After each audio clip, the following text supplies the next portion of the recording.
सोचिए, आप एक हेरिटेज साइट पर ड्यूटी कर रहे हैं, सब कुछ नॉर्मल चल रहा है।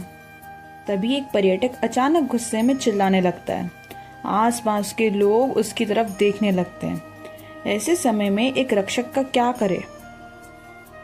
आज हम इसी कला को सीखेंगे, गुस्से वाले और नियम तोड़ने वाले लोगों को शांत करने का सही तरीका।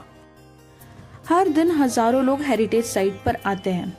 कुछ लोग लंबी टिकट लाइन से परेशान हो जाते हैं और कुछ नो एंट्री जोन में जाने की जिद करते हैं और कुछ नियम समझने पर नाराज हो जाते हैं। एक रक्षक के रूप में आपको ऐसे लोग रोज मिल सकते हैं। एक दिन एक पर्यटक इतना गुस्सा हो गया कि वो स्टाफ पर चिल्लाने लगा। लेकिन सच ये है कि गुस्से में इंसान ज्यादा सोचता नहीं, बल्कि अपनी भावनाओं से रिएक्ट करता है। अगर स्टाफ भी उस पर चिल्लाने लगे तो छोटी सी बहस बड़ा झगड़ा बन सकता है। इसलिए समझदारी यही है कि पहले खुद शांत रहा जाए। उस रक्षक ने तुरंत जवाब देने के बजाय ईआर रूल अपनाया। EER का मतलब होता है एम्पैथी, अटेंशन और रिस्पेक्ट। ये 3 कदम किसी भी गुस्से वाले व्यक्ति को शांत करने के लिए सबसे आसान तरीका है।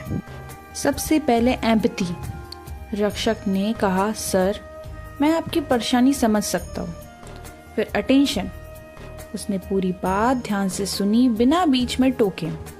और आखिर में रिस्पेक्ट। चाहे सामने वाला कितना भी गुस्से में था, रक्षक ने हर बात में सर कहकर सम्मान दिया। धीरे धीरे पर्यटक का गुस्सा कम होने लगा। अब सोचिए, अगर रक्षक कहता तमीज से बात करो तो शायद गुस्सा और बढ़ जाता। लेकिन उसने कहा, सर, मैं आपकी मदद करना चाहता हूँ, कृपया आप बात बताइए। पर शब्दों का यही अंतर स्थिति को बिगाड़ सकता है और संभाल भी सकता है। रक्षक का सूत्र। पर्यटक अभी भी थोड़ा जोर से बोल रहा है, लेकिन रक्षक ने अपनी आवाज और धीमी कर ली।